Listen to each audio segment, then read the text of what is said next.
guddisa daa'immanii irratti ilaallata barumsi kuni. Guddisi daa'immanii macaafa qulqulluu keessatti maal fakkaataa akkamitti ilaallaa baay'ee bal'aadha barumsichi. Garuu ani waan gabaabaa bifa nuu galuuni irratti xiyyeeffadha. Kanan irratti xiyyeeffadhee kitaaba kanaadha. Christian Educationidha. Koorsii guddaa credit houriin isaallee guddaadha baay'ee. Asirratti kitaaba kanarratti xiyyeeffadheeti. Kitaaba kanarraa guddisaa ijoollee daa'immoota sirriitti qabatee jira. Waa'ee dargaggootaa, waa'ee Christian Educationiti, barumsa kiristaanaa kan jedhudha. Achi keessaa immoo ijoollee akkamitti guddifnaa, ijoolleen maal fakkaatu, ijoolleen akkamitti ilaalamu, isa jedhu ergaa gurguddaa baay'ee of keessaa qaba. Kanaaf nan bu'uura godhadhe kitaaba kanaadha jechuudha. Itti dabalataanii macaafa qulqulluu harka koorra jiru kanaadha. Bu'uurri kun guddaan inni kan biraan isa kana Study Bible in Africa. African Study Bible fayyadameera. Warroota kana keessa ergaa jiru maal jedhaa waa'ee ijoollee irratti kan jiru dhagaa. Maatii fi ijoollee jedhee fudhadhe mata duree. Kutaa macaafa qulqulluu 3 irratti xiyyeeffadha. Macaafa seera uumamaa boqonnaa 18 lakkoofsa 19, Efeesiyoon boqonnaa 6 lakkoofsa 4, akkasuma immoo Maarqos boqonnaa 10 lakkoofsa 14. Waaqayyo maal jedhee seera uumamaa irratti yommuu argitan Waaqayyo waa'ee kakuu Abrahaamiif galee dubbata. Abrahaamiif ani kakuu galeeraa, Abrahaam kakuu qabaa jedhe Waaqayyo. Garuu karaan ittiin kakuun isaa kun raawwatamuu danda'u seeraa fi abboommii ani isaaf kenne tokko ijoollee isaa, lammaffaa immoo warra mana isaatiis haa barsiisu jedha Waaqayyo. Ijoollee ofii barsiisuun karaa Waaqayyoo irratti, maatiin ijoollee ofii gaarii godhanii barsiisuun karaan isaan ittiin kakuu isaaniitti ce'anidha jechuudha. Karaan ittiin kakuun keenya nu raawwatamu karaa ijoollee keenyaa ta'uu argina asirraati. Waaqayyo kakuu nu kakatee ijoolleen keenya garuu akka dubbii Waaqayyootti hin guddanne taanaan kakuun sun akka karaatti hafu dubbata asirratti. Itti fuftanii Maarqos boqonnaa wangeela keessatti immoo Maarqos boqonnaa 10 lakkoofsa 14 irratti immoo Waaqayyo Gooftaa Yesuus Kiristoos ijoollee gara koo fidaa jedhe. Ijoolleen gara koo haa dhufan kan jedhu jira. Ijoollee gara koo fidaa inni jedhu natti guddisaa, dubbii koo haa beekanii, haa hubatan jechuusaati. Efeesiyoon irratti boqonnaa 6 lakkoofsa 4 irratti immoo maal jedhaa? Abboota nanaa ijoollee keessanii tuttuqanii aarsuutu hin ta'in, tuttuquudhaan aarsuutu hin ta'in, akka isaan baratanitti isaan barsiisuutu isinirra jiraadha. Isaan barsiisaa jedhee dubbata. Asirratti qabiyyeen irratti dubbata waan gurguddaa afur bu'uureffata. Hariiroo maatii fi ijoollee gidduu, ijoolleen eenyu, ijoollee akkamitti guddifnaa, gaheen maatii maati, akkasuma immoo gahee waldaa kiristaanaa fi yaada goolabbiitu jira. Barumsa kanarra wantoota kanarra dhaabbadha. Qabiyyeen barumsichaa kana fakkaata. Kaayyoon barumsa kanaa ijoollee gara sagalee Waaqayyootti guddina qajeelaa akka guddatanii fi maatiin gahee isaanii akka ba'an taasisuufi. Ijoolleen gara dubbii Waaqayyootti akka guddatanii fi maatiin gahee isaanii akka ba'an taasisuudhaaf barbaachisa barumsi kun. Galmi isaa ijoolleen gara lallaba wangeelaatti, gara dubbii Waaqayyoo beekutti, gara Kiristoositti akka guddataniif galmi isaa guddisuudha jechuudha. Maatii isa jennu attamitti ilaallaadha amma seeneen jira. Maatii attamitti ilaalla. Maatii kan jedhaman abbaa, haadha, ijoollee dabalatanii akkasuma akkoo akaakilii jechuu danda'u. Garuu warroonni jalqabarra jiran ijoolleen abbaan, haati walitti maatii jedhamanii waamuu danda'u.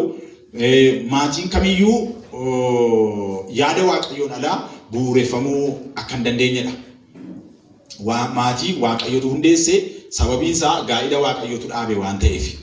Gaa'ila Waaqayyootu dhaabe this is first covenant jedhama. Kakuu isa duraa inni jedhamu keessaati. Kakuu Waaqayyoo Addaamii fi Hewaaniif galeedha. Inni kun immoo maareejiidha kakuun sun. Kakuu gaa'ilaati. Kakuu gurguddaa ja'a jiran keessaa inni kakuun Waaqayyo kakate ni jalqaba. Waa'ee gaa'ilaati. Gaa'ila keessatti immoo gaa'ila Waaqayyo maaliif barbaadee inni jedhu akka isaan horaniif, akka isaan baay'ataniif, ijoolleen akka dhalatanii fi warri dhalatan immoo guddina sagalee Waaqayyootti guddatanii Kiristoosiin fakkaachuudhaan mootummaa Waaqayyoo akka babal'isaniif. Namni fakkaattii Waaqayyooti waan ta'eef seera uumamaa boqonnaa 17 lakkoofsa 7 barreeffachuu dandeessu. Egaa jireenyi dhala namaa kuni asirratti amma moobaayilii koo irratti suuraa tokkotu jira. Suuraan suni waan gabaabduudha garuu immoo waan isheen dabarsitu tokko jirti. Asirraa mucaa garaa keessa jirutu jira. Mucaan garaa haadha isaatii keessa jira. Amma umurii 38 akkasuma immoo beebiidha. Mucaa lafa daa'imoo tokko argitu itti fuftanii chaayildiidha. Mucaa masoolana xinnoo fiigu tokkotu jira. Itti fuftanii adaaltiidha. Adaaltiin kun immoo warra amma cidha godhachaa jiran kana warra walitti dhufanii abbaa manaa fi haadha manaa ta'uudhaa fi akeeka guddaa irra jiran kanatu mul'ata. Warra adaalti ta'anidha. Isa booda siineeriidha. Siineer warri ta'an immoo warra ulee qabatan kana lamaanu. Jireenyi dhala namaa asuma gidduutti dhuma. Kanarraa adda miti jireenyi namaa. Shimi kana. Eessa jirtu amma? Eessa jirra laata? Hundumtuu bakka jirtan ilaallachuutu gaariidha jechuudha. Addana gidduu marsaadha. Marsaa kana gidduudha. Eessa jirtu inni jedhu. Eessa jirraa inni jedhu gaa hundumtuu ofii ilaaluun gaariidha. Asirratti fakkeenyaa fi waa'ee umurii ijoollee yoo ilaalle waanuma nama fayyadu kitaaba kana keessaan fuudhee hin fayyada waan jedhu qofa barreesse. Gara jalqabaa irratti ijoollee daa'ima jira. 0 irraa ka'ee amma waggaa 1 yookaan 2tti jedhu. Isa booda immoo waggaa 2 amma 4tti akkasuma waggaa 5 amma 12tti 13 hanga 19 20 hanga 39 40 hanga 59tti 59 booda du'aadha jechaadha gatiin qabu. Kitti kitaabonni baay'een himanii fi waan jiru yoo laadda 58 booda gargaaramaadha malee gargaaraan hin jiru jechaadha. Kanaaf naannoo kanarratti waldaanis namnu amantoonni dammaquu irra jiraadha waan kun kaayyoon barumsa kana. Eessa jirraa isa jedhu dammaquu qabna. Kakuu qabna amantootaan mana waaqayyoo kee jirra. Maatiin keenya maatii kiristaanotaati ijoollee keenya akkamitti guddisaa jirra. Isa jedhutu nu dhibeeti. Dubbiin kun dubbii jabaadha waan ta'eef. Maatii fayyaalessa yoo qabaanne ijoolleen keenya fayyaaleeyyii ta'uu waldaan fayyaadhaa biyyi fayyaadhaa jechuudha. Kanaaf amma warri beennee hubannee ga'eeyyii taanee jirru kuni ijoollee irratti hojjechuutu nurra jira isa jedhu irratti xiyyeeffadha. Warri ijoollee qabnu warri immoo bor ijoollee godhachuuf adeemtan ijoollee keessan akkuma namnu ijoollee wayii godhatee mucaan qaba isa jedhu sana utuu hin ta'in awareness wayiitu nu barbaachisaadha amma. Ijoollee 2 qabaa, ijoollee 3 qabaa, ijoollee 4 qabaa utuu hin ta'in attamitti jiruutu nu ilaalchisa amma. Baay'ee xiyyeeffannoo guddaa nu barbaada. Ijoolleen kennaa waaqayyooti jedha sagalee waaqayyoo. Kennaa waaqayyoo isa guddaa erga ta'ee nama meeqatu ijoollee irratti xiyyeeffatee jira. Akkuma oduu isaa dhageenyuu fi namoonni baay'een dubbatan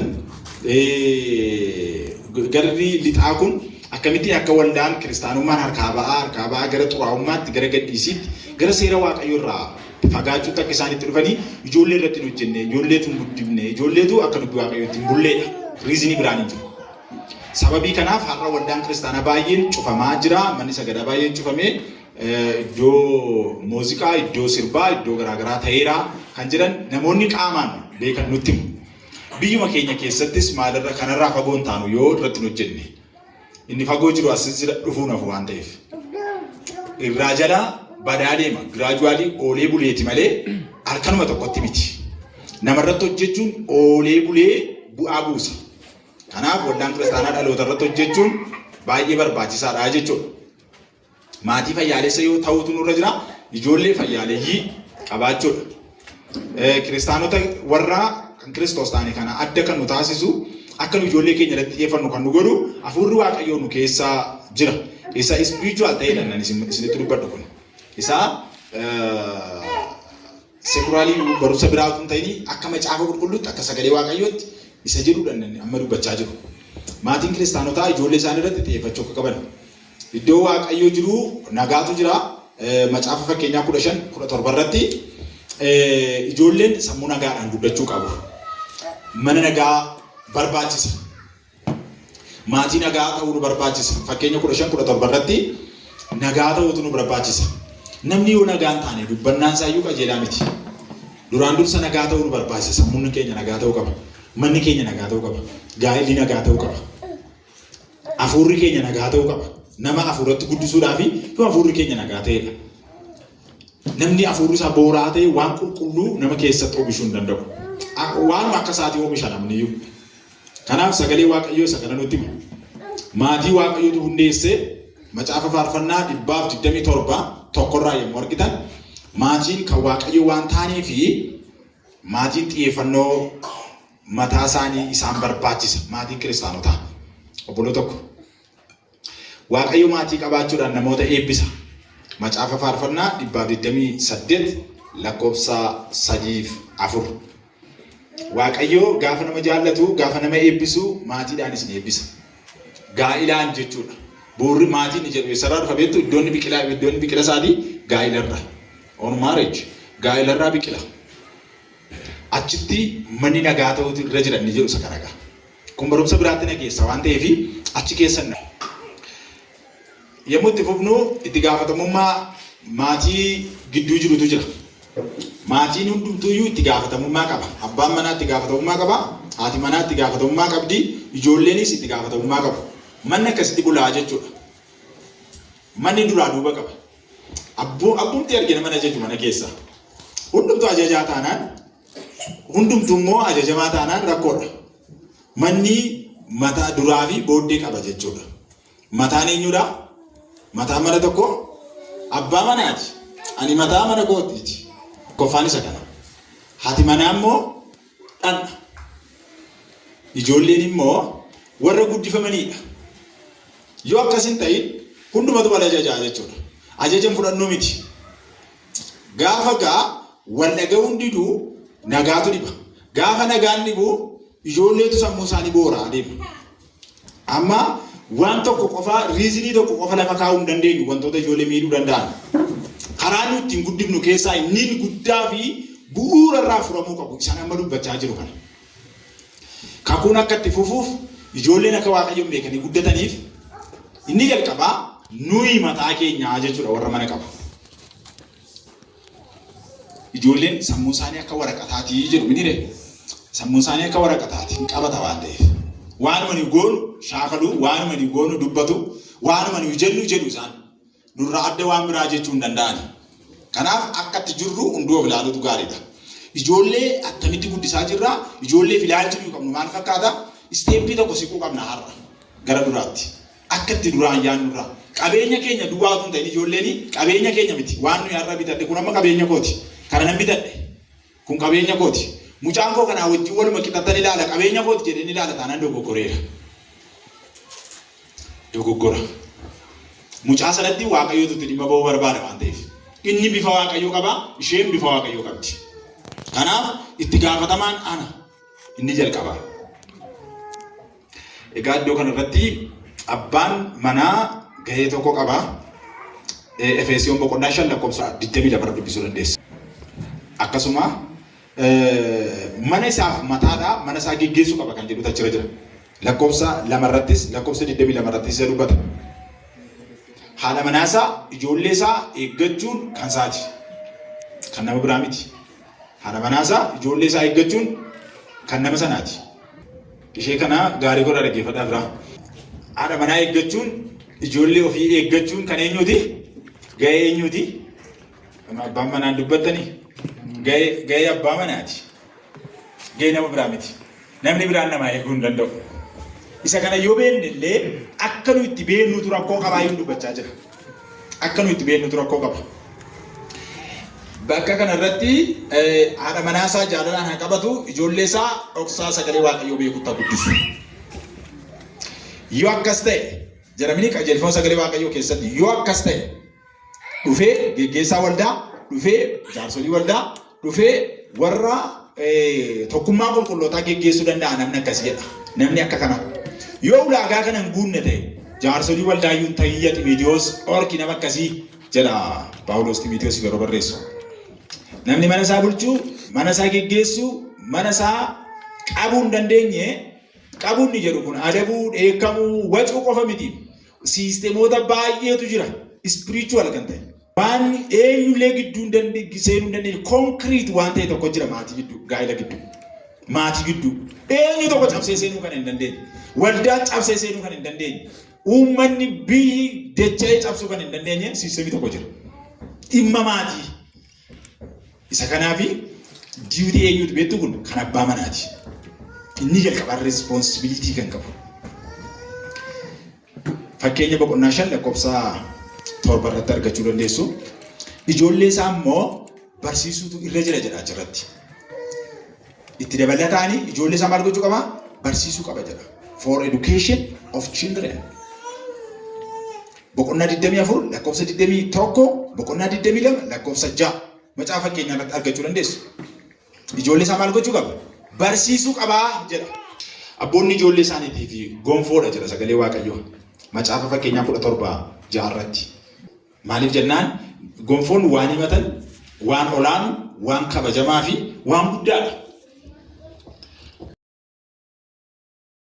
Abboonni ijoollee isaaniitiif gonfoodha jedha sagalee Waaqayyoo. Macaafa fakkeenyaa 17 irratti. Maaliif jennaan gonfoon waan himatan, waan olaanu, waan kabajamaa fi waan guddaadha. Yommuu ogeessa taatan isa kana raawwattu jedha sagalee Waaqayyoo. Hidhata gaarii qabaachuun manni keenya nuyi hidhata gaarii qabaachuun ijoollee keenyaaf illee ijoollee keenya irratti impaaktii guddaa qaba. Nuyi hidhata gaarii qabna taanaan ijoollee keenya irratti illee dhiibbaa guddaa qaba. Macaafa fakkeenyaa 23-20 irratti argattu kana. Hiriyaa gaarii yoo qabaattan ijoollee keessaniifis gaarii ta'a. Ofii hiriyaa bannee ijoolleedhaan hiriyaa kee sirreeffadhu jechuun naaf nu geessu ijoolleen. Gaafa gurguddatan immoo keessumaa amma kitaaba kana irratti amala isaanii wajjin kaa'a. Waggaa tokko hamma lamaatti amala akkamii akka qaban, waggaa 3 hanga 5tti amala akkamii akka qaban, waggaa amma 13tti kan akkamii qaban, 13 jalqabee hamma 18tti, 18 kaasee hamma 29tti waan isaan qaban tokko tokkodha amala isaanii wajjin ibsa.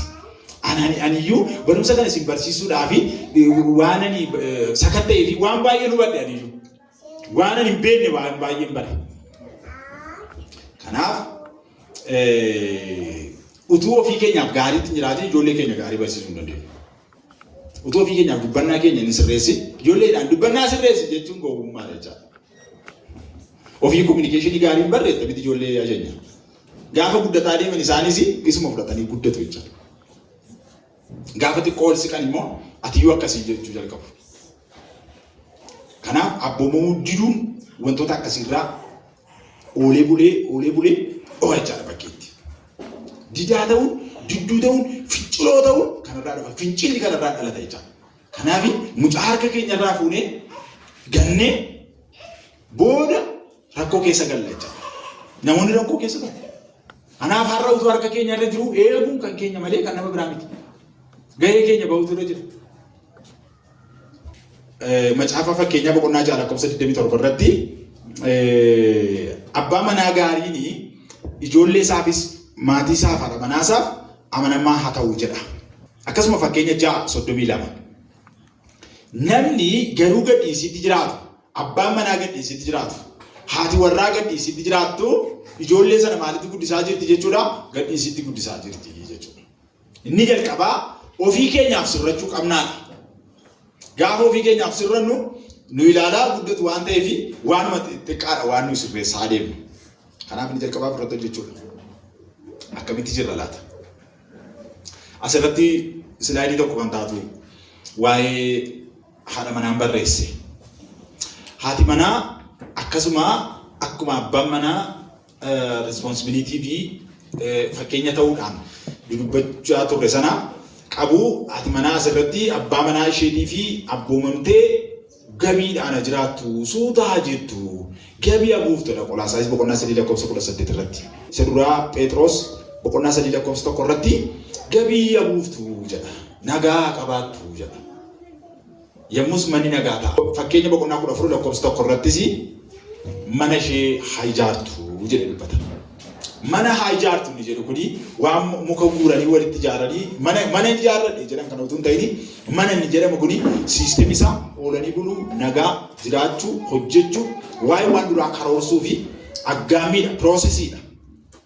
Mana ishee haa ijaartu ni jedhu. Ishee gowwaan immoo harka isheetii mana ishee maal gootiidha sagalee Waaqayyoo diiddii jedha. Harka isheetii. Namichi ni gowwaanis harka isaatiin maal godha? Mana isaa diigaa jedha. Kanaaf xiyyeeffannoon waa'ee waan amma dubbachaa jiru laayinii isaa ijoollee irra waan ta'eef achirratti of eega malee dhimmi faamilii, dhimmi family life education waan biraati. Jabaa dhimmi gaa'elaa dhimma jabaadha. Garuu laayinii ijoollee guddisuu irratti sirriitti achirratti xiyyeeffadhaan dhaggeeffadhaa. Egaa namni yeroo hundumaa wacu, namni yeroo hundumaa dheekkamu, namni yeroo hundumaa nama ifatu mana isaa geggeessuu hin dandeessu. Namni akkasii jedheetu dubbata abbaan ogummaa Solomoon. Dubartiin akkasii mana ishee geggeessuu hin dandeessu jedha. Rakkoo keessa galti mana ishee diigdi jedha. Kanaaf akkasitti mana nama baay'ee diigames nus ragaadha beekna waan ta'eef. Gaafa manni nagaa hin taane, gaa'elli nagaa hin taane maaltu ta'a? Wajjii guddufaa walitti bu'iinsa tokkoof lama furuu dandeessu. Booda garuu yeroon furuu hin dandeenye jira. Kanaaf utuun furamuu danda'u furuudha. Ijoollee ofiif, mana ofiif. Mucaan kunii siinis haadha isaas hin barbaadaa jedhe qeesiin tokko gaaf tokko lubni tokko akka jedhan. Abbaa manaa fi haadha manaatu wal lolanii gaafa wal lolan gargar ba'uuf gaafa adeemanii mucaa inni kunis mucaan fudhadha jira sunis mucaa fudhadha hin deemedha. Lamaanuu adda addaa hafanii mucaan lamaanuu isaanii barbaada. Mucaan akkuma anaan jaallatu haadha isaas jaallata. Akkuma haadha isaa jaallatu immoo booda abbaa jedha jechuudha. Kanaaf gowwoomuu gaarii miti. Mana utuun badin eegu. Qe'ee utuun badin eegu malee dibadee maal goota. Namni dhaabadhee hin jira jedhu akka qubneetti of eeggatu sagalee Waaqayyoo. Yeroo ammaa duula hamaatu maatii irratti, duula hamaatu ijoollee irratti, duula hamaatu kiristaanota irratti qophaa'ee jira. Ispiriitiidhaan nan jedhu malee duula nama jan foon hin mul'atu miti. Diinni gaa'ela lolaa, ijoollee lolaa, gargar bittimsaa ijoollee karaatti baasa. Namni Waaqayyoo bakka hin jiraanne godha, namni dadhabaansaa, butuutaansaa kan waldaa dhufu godha, ispiriituwaalii ajjeeseera, daameeji godheera jechaadha. Namni danda'ee waaqeffatu kisii biree bira kaa'a kasasachuudha fideetti. Ameen jechuun danda'u, tajaajiluu danda'u, gorsuu danda'u, barsiisuu danda'u, nama balleesse deebii jechuun danda'u, seexanii luugamatti kaa'ee dheekaa jechaadha. Kanaaf kanarraa of eeguuf har'a dubbii Waaqayyoo waan jabaa tokkoo fi akeekkachiisa jabaa nutti himaa jira. Yoo gaarii gootanii dhaggeeffattan. Macaafa fakkeenyaa boqonnaa 31 lakkoofsa 12 irratti jechi sagalee tokkotu jira. Dubartiin mana ishee haa geggeessitu, jaalalaan haa qabdu, ogummaadhaan haa qabdu jedha. Isaan keessaa maal jedhee dubbata beektu? Ijoollee isheef soora ga'u haa laattu jedha. Abbaa manaa ishee haa kunuunsitu jedha. Ijoollee ishee maal gootu? Haa soortu jedha. Isheen ogeettiin suni ijoollee isheef maal gooti jedha? Soora ga'u laatti jedha. Sirriidha. Haadhaa fi abbaan tokko miti. Wal caalu guddisuu irratti. Haati baay'ee itti dhiyoo jiru waan ta'eef. Kun immoo seera uumamaati. Kanaaf ishee irratti baay'ee stress godhee irra kaa'ee dubbata macaafni qulqulluun. Ogeeyyii ta'uutu isinirra jiraadha. Danda'aa jedha. Danda'eedha.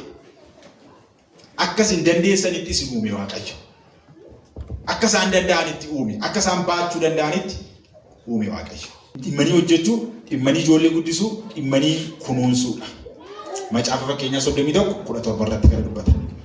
Cimsanii hojjechuu, cimsanii kunuunsuu, ijoollee ofii guddisaa adeemuu, dubartittii ishee ogeettii sanatti hima sagaleen kun.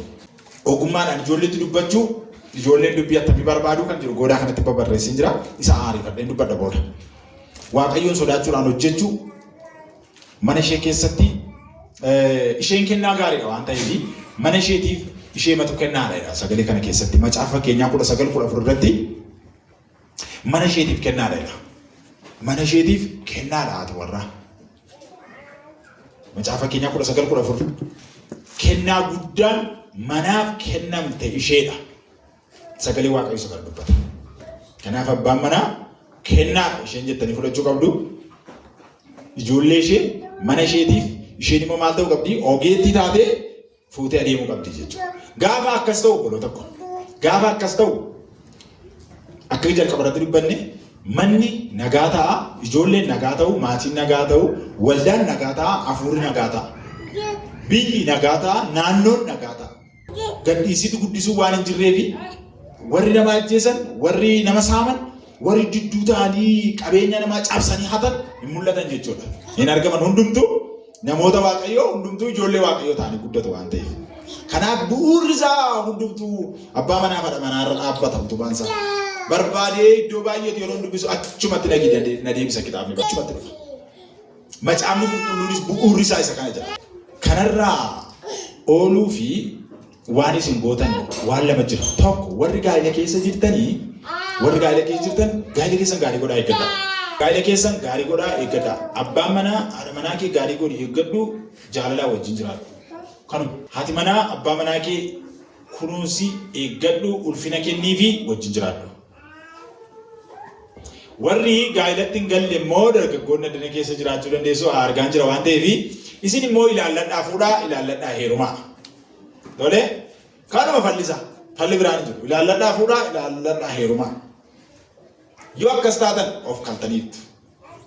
Kanaan ala abiddan dhaamne biimiin dhaamnetti hidhatanii lixxu galgalli koo akkas ta'e jechuu jalqabdu jechuudha. Gaa'elli galgala waan ta'eef manni galgala waan ta'eef. Macaafa fakkeenyaa 18:22 irra jiran nama haasa'u kun.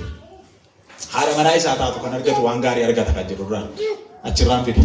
Macaafa fakkeenyaa 18:22 irratti. Egaa obbolo tokko manni nagaa fi maatii nagaan ijoollee nagaa fida. Dubartiin isheen ogeettiin akka kanatti jiraatti warri nagaa buusan gammadan jedha sagalee Waaqayyoo. Ani ijoollee Waaqayyoo jedhamudha. Mana nagaa akka qabaataniif gooftaan isin haa gargaaru. Warri nagaa dhabdanii jirtan nagaan isin himata. Manni nagaa barbaachisaa, maaddii nagaa barbaachisaa. Egaa warroonni sagalee kana dhagaa jettan kana hojiitti hiikaa. Sagalee Waaqayyoo akka irratti dubbatutti macaafa fakkeenyaa 21:19 irratti yommuu argitan waan gurguddaa sadii dubbata. Bantii manaa, golee manaa yookaan immoo lammaffaan lafa onaa inni sadaffaanii mana dhimmisu jedhee kaa'eera. Waan sadiin kaa'ee jira. Lafa onaa guutuu manaa yookaan immoo fittee muka qarama inni biraan immoo mana dhimmisu. Gaa'elaaf wantoota dubbataman argitanii warroota kana dubbata Solomoon. Yoo of hin eegne yoo dubartiin mana ishee akka gaariitti hin qabanne jedha. Maal jedhaa? Akka mana dhimmisuu jedha. Lammaffaa akka nama muka qaramarra taa'u jedha. Sadaffaan akka nama lafa gogaa keessa lafa onaa qobaasa taa'u jedha. Kanaaf serious. Dhimmi gaa'elaa dhimma jabaa fi dhimma dhukkubsinee tokko tokko dubbachuu qabnudha. Dhimma dhukkubsitanii ilaaluu qabdanidha. Dhimma dhibaa fi jabaadha.